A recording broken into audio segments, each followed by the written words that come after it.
أعوذ بالله من الشيطان الرجيم.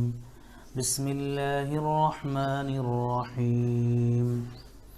إنا أنزلناه في ليلة القدر وما أدراك ما ليلة القدر.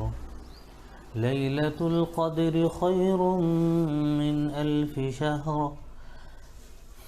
تنزل الملائكة والروح فيها بإذن ربهم من كل أمر.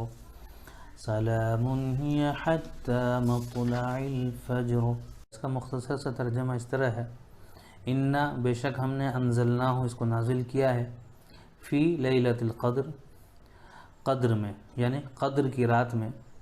قدر کی رات سے مراد دو چیزیں ہیں، ایک تو یہ ہے کہ عظمت کی رات، عظمت و برکت کی رات، اور قدر سے ایک مراد یہ بھی معنی آتا ہے کہ قضا و قدر، جو جیسے انسان کا جو ہے روز ازل سے ہی قسمت لکھ دیا گیا کہ کون کیا ہوگا نہیں ہوگا، تو وہ قدر بھی مراد ہے۔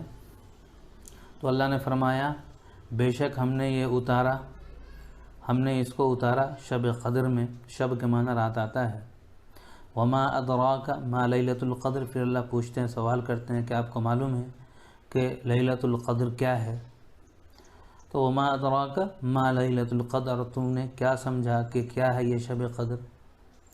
لیلۃ القدر یعنی قدر کی رات، خیر من 1000 شہر، شب قدر بہتر ہے 1000 مہینے سے۔ کہ تنزل الملائکۃ والروح فیہا باذن ربہم، کہ تنزل کے معنی آتا ہے اترنا، یعنی اترتے ہیں، الملائکۃ فرشتے، والروح اور روح، روح سے مراد یہاں پر جبرائیل علیہ السلام ہے، فیہا اس میں، باذن ربہم اپنے رب کے حکم سے، من کل امر ہر حکم لے کر اترتے ہیں فرشتے اور وحی اس میں اپنے رب کے حکم سے۔ سلام یعنی سلامتی، یہ حتی مطلع الفجر، وہ جب تک، مطلب یہ حتی وہ جب تک، مطلع طلوع ہونا، الفجر فجر، اس کا مطلب یہاں پر یہ ہوتا ہے کہ ہر کام پر امان ہے وہ رات صبح کے نکلنے تک، یعنی جو شب قدر کی جو عظمت ہے، جو اس کی برکت ہے، جو اس کی فضیلت ہے، وہ صبح فجر تک باقی رہتی ہے۔ کوئی انسان کتنا بھی، جیسے حدیث کے اندر آتا ہے، کوئی انسان اگر شب قدر میں رات کی عشاء اور فجر کی جماعت کے ساتھ پڑھ لے، فجر کی نماز جماعت کے ساتھ پڑھ لے، تو کہا گیا کہ اس کو بھی شب قدر مل جاتا ہے۔ اور اگر کوئی رات بھر جگ کر کے عبادت کرے تو اس کو بھی پوری مکمل رات مل جاتی ہے۔